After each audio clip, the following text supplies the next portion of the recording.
Duplicating a page in Squarespace is a helpful way to reuse a layout or content without starting from scratch.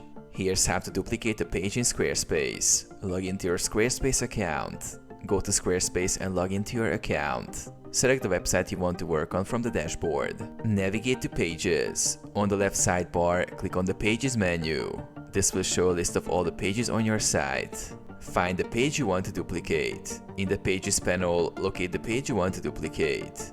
Hover over the page name with your mouse to see options. Duplicate the page. When you hover over the page, you will see a gear icon for page settings. Click on it to open the settings for that page. At the bottom of the settings menu, click on Duplicate Page. Squarespace will create a copy of the page and place it in your not linked section. The duplicated page will have the same content and structure as the original. Rename and edit. Rename the duplicated page, customize it as needed, and then move it to the appropriate section of your site.